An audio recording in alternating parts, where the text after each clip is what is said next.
What's up, everyone? We are at the Career Builder Classic this week. Very weird tournament in that there are 3 rounds before the cut. Each player will play one of 3 different courses, um, and they're all pretty easy. There's one that's easier than the rest. They're all par 72s, which means we're going to get a lot of par 5s in play.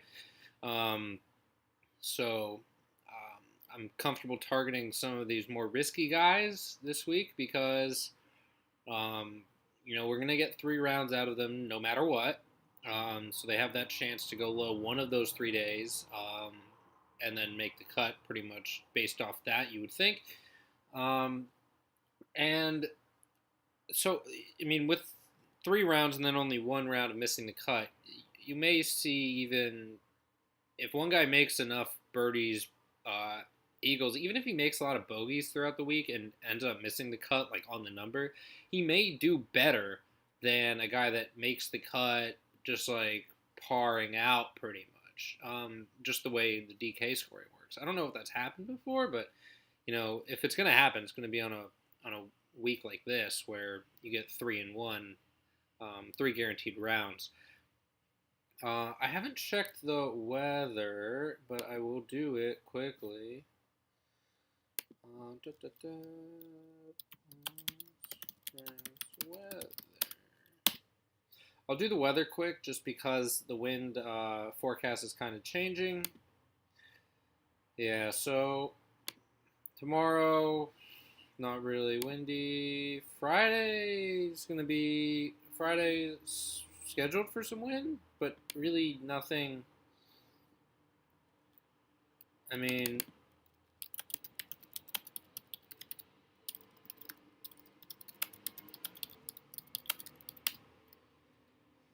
yeah, so it's in Palm Springs, but I don't see much wind to worry about. Now, I mean, there may be gusts at times, but predicting those, it's not going to happen. So, yeah, I'm not going to really worry too much about the weather. I know what some people have been doing is stacking courses. So if you're playing a lot of lineups, I wouldn't recommend this if you're only playing a few lineups. But if you're stacking courses, you can stack like the guys that are playing the La Quinta course, the easiest one, Thursday. If that course plays easier on Thursday for some reason, um, than Friday and Saturday, then you're going to have, in theory, an advantage by playing all guys that are playing that course on Thursday. So that's something you can do. Um, I wouldn't recommend just playing guys that you don't like, though. Just because if you're playing guys you don't like, then you're not really staying true to your own process. I mean, the whole reason that you go through trying to find the best plays each week is so that you can play them and eliminate the others. And you can't play every guy in the field at 5% and expect to win. It doesn't really work like that. You have to make a core. You have to make 3 to 4 guys that you really want in a lot of your lineups, and then differentiate with those other 2 to 3 guys. Hopefully you get the right combination there and your core is good. If your core is good, you're probably profiting. So enough about strategy. I feel like this is one of those weeks where people are looking for that little edge anywhere they can find it, and the best edge you can find is finding the best plays. So John Rahm, I have the Abu Dhabi Euro sheet too, just because there's some decent contests for that. I'll go through it real quick at the end. I'm not going to get too cute with that tournament, but yeah, we'll start with Career Builder. It's the sheet on the left. Par 5 scoring is going to be in play this week, but I mean, we still don't. I mean, these are all last 5 tournament rolling stats now that we kind of have some tournaments played this year. But again, it depends on which tournaments these guys are playing, kind of how their stats are going to line up. So, I mean, at the top, John Rahm, he's the class of the field. He's the 3rd best player in the world, according to the rankings. I think it's close, but go with Rahm being 3rd. DK salary is 11.8. FanDuel 12.5. I think he's actually easier to fit comfortably into a lineup on FanDuel just because of the way their pricing structures have been working. You can pretty easily fit Rom and Webb together, or Rom and Harmon together, even. It's really not hard. You're not going to be getting three of these top, 33 to 1, 28 to 1 studs, but 20 those numbers are lower. You're not going to get three of them, and if you did, it would be a very, very stars and scrubs lineup. Like if you tried to go Rom, Webb, Harmon, you'd be dumpster diving for the rest of your guys. It's a viable strategy. You could do it. I don't think anyone else is going to really try to take that approach, just because of some of these mid-range guys that I also like and who are attractively priced. But yeah, Rom up top, 11-8 on DK. I like it, but he played last year here, finished 34th. Excuse me. He finished second in Hawaii at the Tournament of Champions, which I do like, but I'm not sure this tournament sets up as well for him. It's not really a bomber's paradise at all, even though it's par 72. I just don't really. I want to be even with the field on Rom if I play a lot of lineups. I'm not sure what I'm doing yet. I'd like to be around even with the field on Rom. I don't really want to be overweight because that will dictate a lot of my roster constructions and leave me off some of these mid-range guys that I really like. So, I mean, I'll probably play Rom. I'll probably play some FanDuel Cash just because I'm liking the lineups that I'm building there more than I'm liking the DK lineups that I'm building. But yeah, FanDuel Cash. I think you just play Rom. I'm going to play a Rom lineup and a Harmon lineup. The Harmon lineup's going to be a little more balanced because I have an extra $900 to work with. But the Rom lineup, I still am very comfortable with it, so I don't have any problems playing multiple cash lineups over there. Just because I don't know what ownership's going to be. Rom being so expensive, I don't know what people are going to do there. Brian Harmon is, along with Justin Rose, the hottest player in the world right now. We'll get to Justin Rose in a little bit. I'm going to try to keep this video shorter this week just because the CareerBuilder, kind of a gross tournament, and Abu Dhabi, I kind of know who the plays are that I want. But yeah, Harmon. This course sets up better for him, I think, than any of the other ones that he's been playing really well on. So I think if he gets a win, it might be this week. I'm considering burning him in one and done just because he's so hot right now. If he cools off, he might, I'm not playing as well as I was. But even though, what he was playing at a world-class level, so I might burn him this week, actually.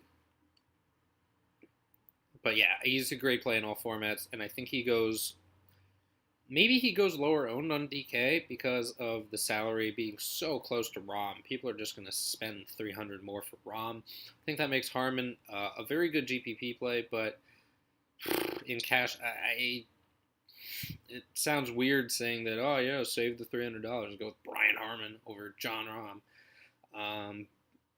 I wouldn't be surprised if it panned out for people who did that. People lucked out on Spieth getting a freaking quad bogey last week. So, there's that. But, yeah, I mean, you could play either of these guys in cash. I wouldn't hate it. One of these two guys is probably a better play than either of the next three that I'm talking about. So, Patrick Reed, I'm not going to be on him really this week. He's going to be a good GPP play because of that, but I'm just not really on him here. Kevin Kisner, the same. He's played really well for the start last week, but kind of faded at the end. The fact that he faded at the end makes me not like him so much here. He hasn't finished better than 25th here in the past 4 times he's played. So I'm just going to fade Kisner this week. Phil Mickelson. That said, I think Kisner will be really owned. Let me plug that there. Phil is a better play on DK for me this week. We don't have stats for him really, but he has shown that he plays really well here, has not missed a cut really. whole bunch of top 25s, four of them, and no worse than 49. So, I mean, you could play some Phil this week. I'm not going to really be on it very much. I think it's more of a GPP play just for ownership purposes. I'm not sure where Phil will come in. He's a very popular guy, so I'm not exactly sure about that. I'll start doing more ownership stuff as the year progresses. For right now, kind of these tournaments that they just don't really interest me so much. I'll do more ownership stuff for majors where you can really try to leverage the field because the chalk gets really concentrated for majors because the newcomers come in and they go, okay, well, where am I going to find golf information? They go to Pat Mayo, they go to a bunch of other guys, and if you know who those guys are talking up based on watching their stuff, you will know where the ownership will be. Also, the odds to salary kind of shows you a lot of the times where the chalk will be. Very, very infrequently is a guy with poor odds value going to be chalky. That said, Webb Simpson, probably my favorite price to potential play on the board for me. I will be playing Webb in a lot of my lineups. The putter is back. Webb had the anchored putter for a while, got banned from tour. Now he's figuring stuff out again. His tee to green game is going well. He's not birdieing a ton of holes, but he's avoiding the bogeys. He's avoiding the big numbers, which I think bodes well for him here. Like I said, tee to green, he's been great. Played well again last week. I really like Webb this week. 9,700, I think it's a great price for him. I think he should be in the 10Ks. He is not. 11-1 on FanDuel, I like that price. It's very fair. You can fit him pretty easily with Rahm and or Harman. Hint, hint for my cash lineups. So Webb is going to be in a lot of my lineups this week. I want to be overweight on him.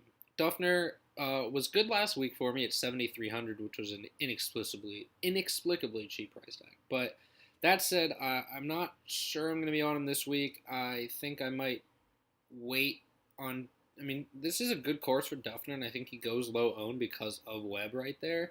So I think if you want Duffner in GPPs, might be a good spot to be overweight. I'm not sure I'm going to do that just because I like Webb so much. But then again, everyone does. So Duffner, GPP, I see the merit to that being a play that you can be overweight on rather comfortably and leverage the field. That said, if you don't have, I would say make some Duffner and Webb lineups because I think people, when you get these price $100 off guys and one guy's the chalk, people don't think of playing that pivot play with that chalk play. So you get the benefit of the lower ownership of Duffner, but you also get the chalk. And if the chalk of Webb hits, you're going to need it because he's going to be so popular. But if you get that Duffner-Webb, like both top 10 combination, you're looking really good. So I like some Duffner this week, especially if you pair him with that Webb chalk that I also like. Zach Johnson has missed his last 3 cuts here, but he has 3 top 25s before that. Which one shows up this week? I don't know. The fact that the 3 missed cuts came after the 3 top 25s, that makes me think his ownership might be a little low also this week. So I wouldn't hate if you wanted to start like a Webb Duffner ZJ or a Webb ZJ. I think ZJ's in that same pool as Duffner, where he's going to go lower owned because of Webb right there.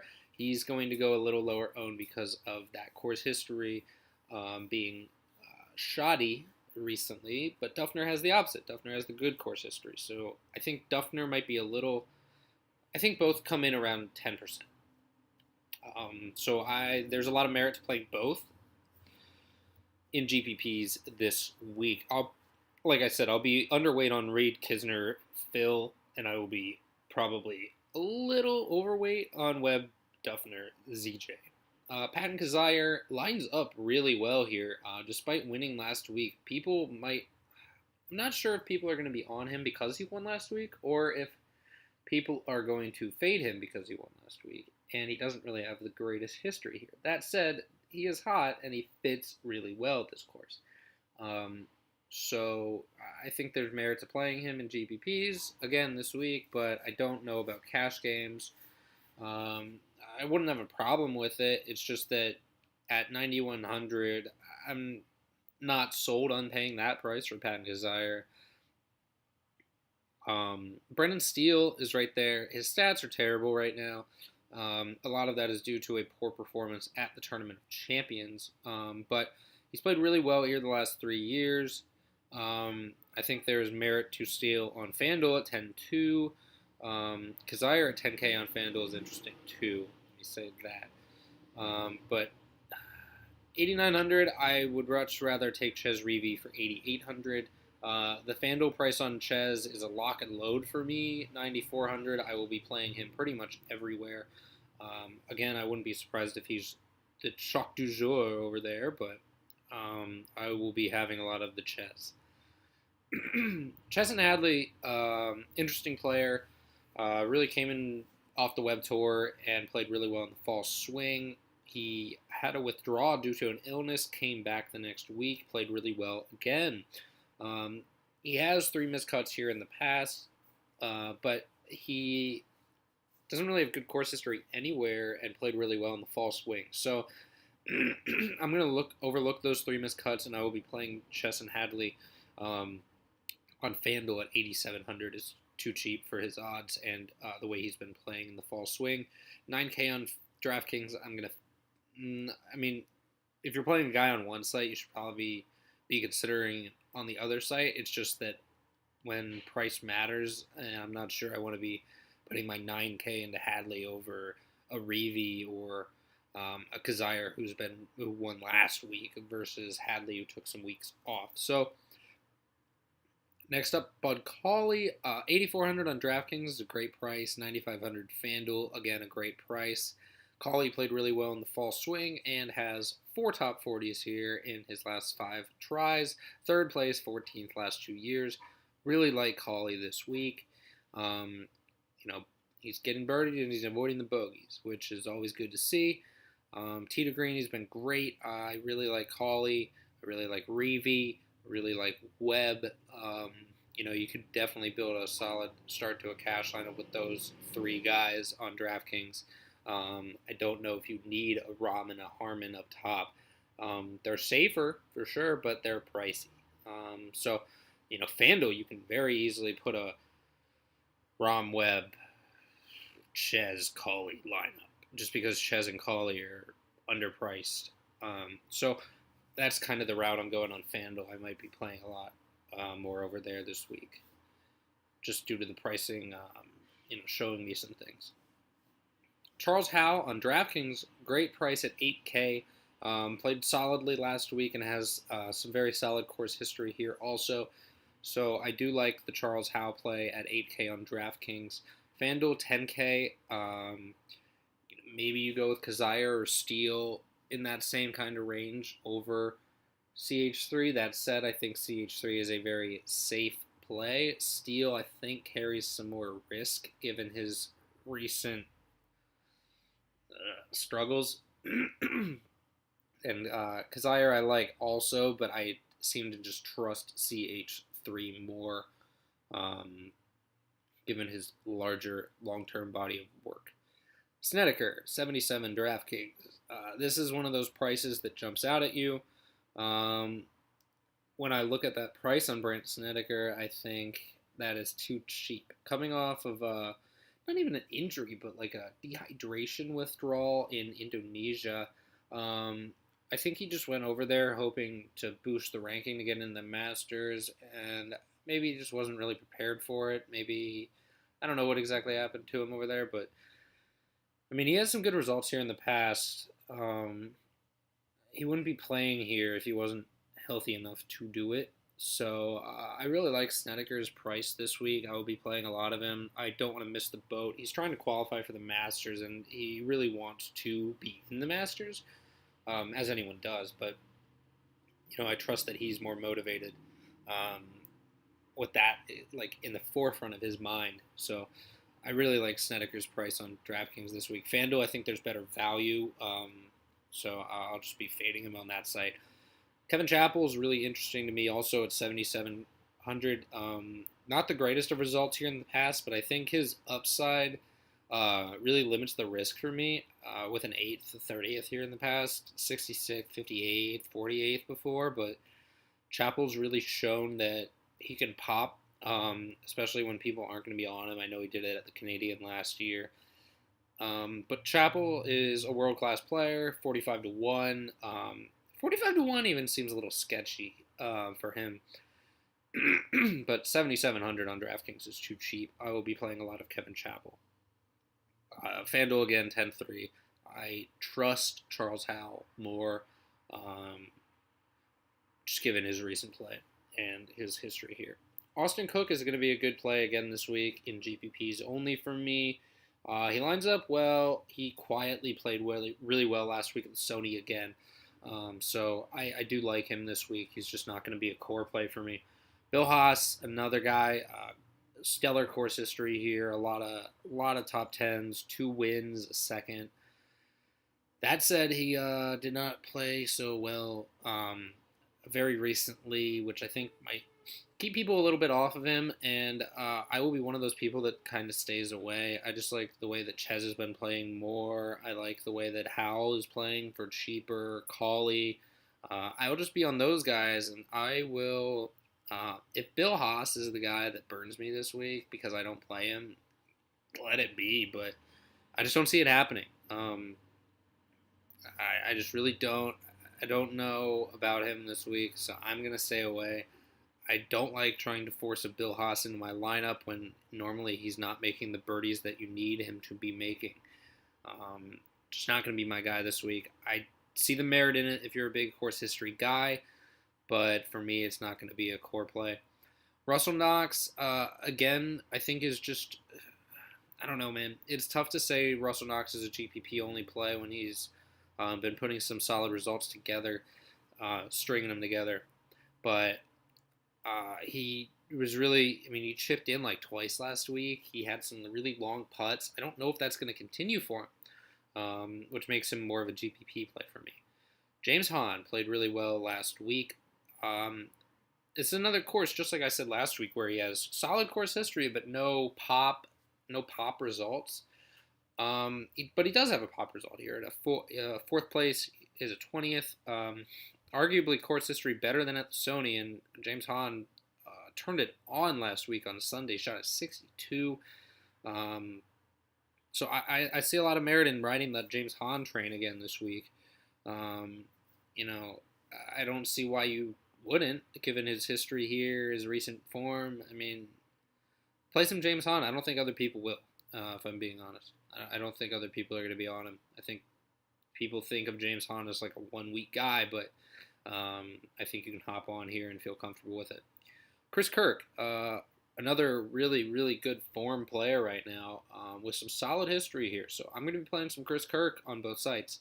Probably not a cash play for me on FanDuel at 9K. I think you can get some Hadley, some Swafford, some Illingworth, some Armour, some List cheaper. And you kind of have a similar play as Kirk, but I think Kirk is a great GPP play over on FanDuel. If you're looking at around 9K, you've got Hahn, Chez and Cauley are still locks for me. Hadley, still a little risky, even though he looks like a great value. But you got like Hadley, Hahn, Kirk, Swafford, Vegas there. And Kirk has been playing the best out of all of them, really. So, I see a lot of... I don't think people want to own Chris Kirk. So, I really like the play this week in GPPs. I think even in cash on DraftKings, you can go with Chris Kirk. If you want some more upside than Charles Howell.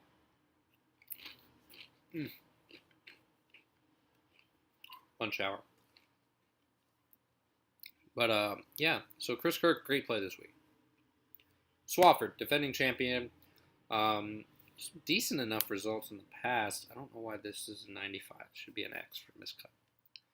I think it might have been a different tournament format. based on where I got all these numbers. But Swafford's been playing well. 8,800 on FanDuel, I think, is a fair price for the defending champ. I don't mind that at all. So I'll have him over there, 7,800 on DraftKings. Kind of falls into like a weird range for me where I want to play him, but I don't really want to like play him over Chappell and Snedeker, because I think they're better players. So I don't mind. I don't mind some Swafford, but I'll have him more on FanDuel. Johnny Vegas. It's tough to recommend Johnny Vegas in cash. Although he's won here in the past, he hasn't really shown much else. It seems like a lot of the guys that win here tend to just like win, and then their course history just goes up and down all over the place. But I like the way Vegas played at the Tournament of Champions. He showed up, played really well there. I've seen some chatter that Vegas is going to have a breakout year, back to kind of how he was a few years back, where he was a very solid player on tour. He finished like top 30 in FedEx Cup. So I don't know about Vegas this week. I think he's a GPP play only for me. 7,500 on DraftKings though is very tempting. So I wouldn't hate it if you played him a lot over there. 8,900 on FanDuel is even pretty cheap. So again, I think people don't want Vegas chalk, so I think you can GPP Vegas this week. Peter Uline's going to be a fade for me until he shows me that he can put some results together on U.S. soil. I'm going to be fading him. Bubba Watson's also going to be a fade for me. I mean, he's taken this tournament off the past 6 years. I think the only reason he's here is that he's searching for something, any spark that he can get to reignite his game. He's been utter trash for the last year, so I'm going to be off of Bubba. Lingmerth is a solid player, doesn't really play too often over here. He kind of spends his time between here and the Euro Tour. But I like him this week. Shown some good results here in the past. Stats don't really jump out at you, but I think he's played well enough here in the past that you can believe in him. Adam Hadwin has two really good results in the past 2 years here, but I'm going to be fading him this week. He just kind of looks lost. He hasn't been playing well. Kevin Streelman is an interesting play for me this week. Another guy that I think is cash viable on DraftKings. Good results here in the past. 3/11th or better finishes. Miscut last year doesn't worry me too much. Played really well in the fall swing. Not making all the birdies that you want, but he's avoiding the bogeys, which I like. Tee to green, he's been good. With Streelman, it's always just the putter, and I don't know if he can get it together this week, but I think he's worth a shot, 7,500. Brian Stewart is a guy that's been quietly very hot, 5th and a 10th here before. I like the Brian Stewart play. I think he goes under-owned again. If I'm going at that price tag, though, I think he goes lower-owned than Streelman in Vegas. Lower-owned than Streelman, I think he's around the same as Vegas. 8,800 on FanDuel, I think he'll be lower-owned than Swafford, who is the defending champ. People will go to that over the two recent miscuts. That said, Stewart has been getting results that Swafford has not recently. So I do like the Brian Stewart GPP play. More of a DPP play for me, just given the two miscuts recently on these courses. Swafford defending champ, I think, is the cash play that you want. Stewart, though, like I said, great GPP play. JJ Spawn, guy that statistically has been fire, but a lot of that is from the fall swing. I'm not sure how much that fall swing really carried over for him, like into the Sony, where he played all right, but he did not live up to people predicting him to win's expectations. 50th here. Last year is all right. It was his first year on tour. I kind of give him a pass for that. We'll see how he does this week is kind of my take. I don't really want to own a ton of him, even though the stats line up really well. I think he's a GPP play, but in these price ranges, I'm seeing other guys that I like more. Grayson Murray. I don't know what to do with Grayson Murray. He's only ever a GPP play. except for when he's stringing results together. And he played pretty well at the Tournament of Champions. 12th year last year. I don't hate it in GPPs, but like I said, I can't go there and cash. The guy's a head case. Scott Piercy, been solid recently. I think good GP, or just a good overall play on DraftKings. 7,400, too cheap. 9,300 on FanDuel. I'll kind of fade that price, just again due to other guys I like around him. But Piercy's tee to green game has been really solid. I think he can, get another one of those like around 30th place finishes at this tournament this week. DraftKings 7,400 is a great price for him. Martin Laird, good course history here, but I'm going to be fading him. I'll get back on him at like the Waste Management. I'll be using him as a value play probably. But yeah, not a week for Party Marty for me. Ryan Armour been really solid recently. I like Ryan Armour a lot at 7,400, 8,500 on FanDuel. I like that price too. Him and Lingworth at that same price are good plays, and they fit easily in lineups. So like that play. 7,400 on DraftKings, like I said, great price on him.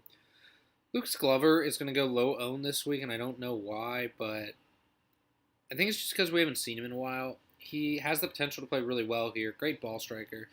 I know I don't have stats for him, but that's just because he hasn't played in a while. Good results here in the past too. So I like the Lucas Glover play, but GPPs for me, I think only.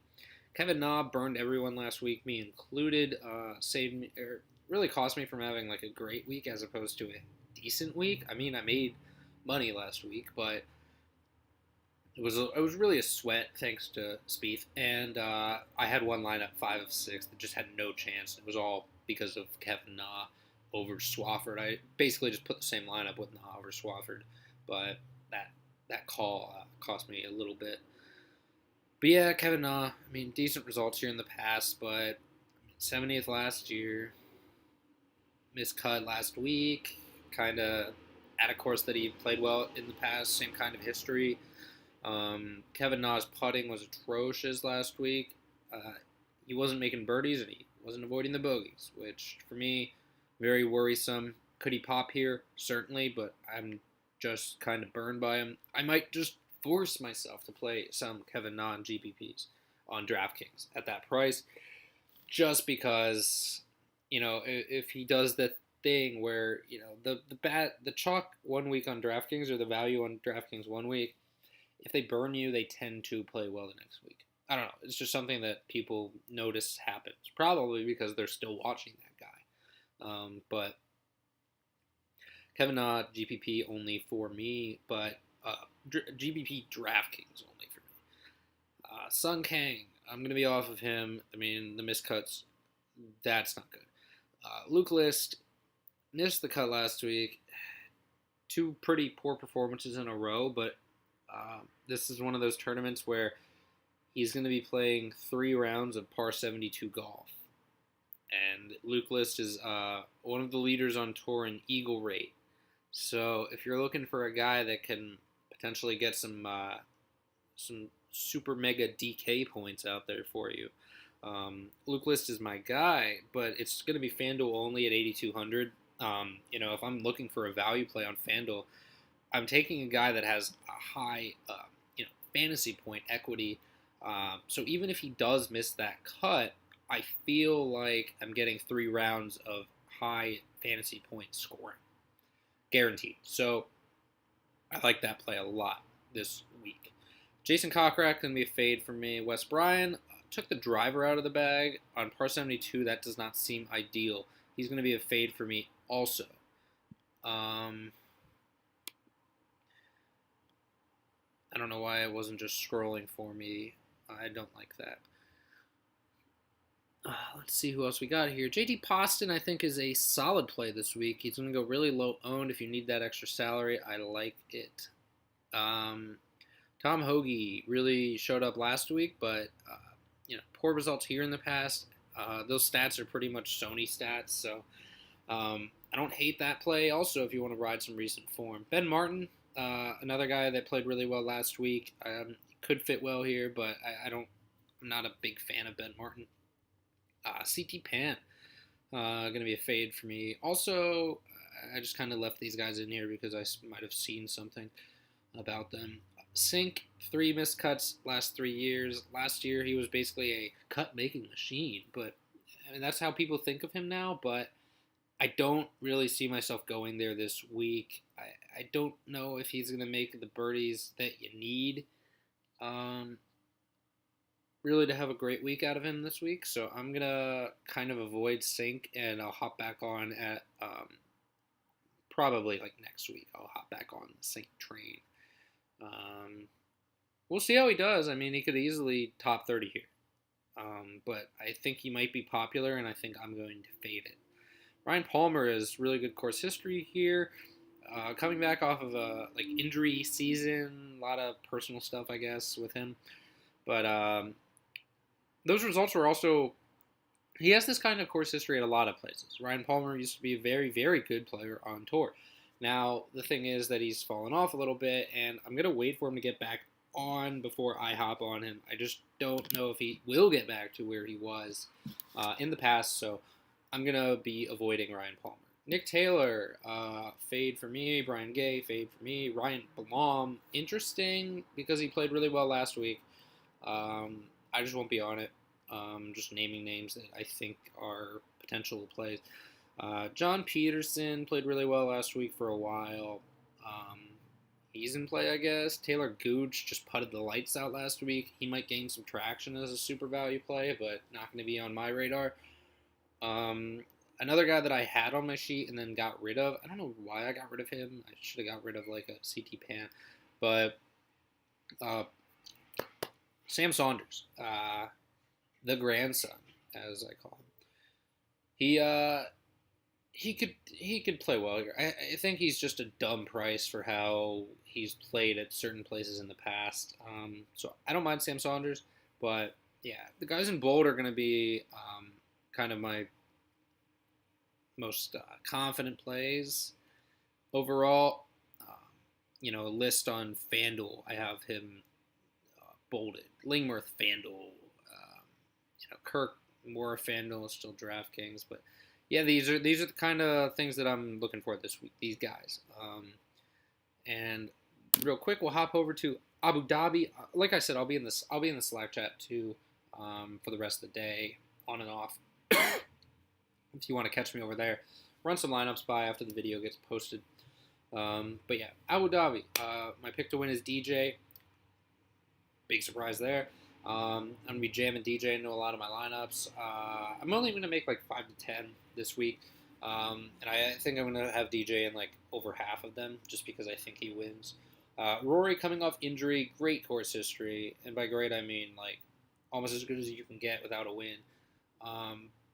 But I'm just not going to really be on Rory this week. He's never won coming off a win, and I think DJ wins. So why would I play Rory right there? Justin Rose, one of the hottest players in the world right now. I would play Rose over Rory too, actually. Stenson.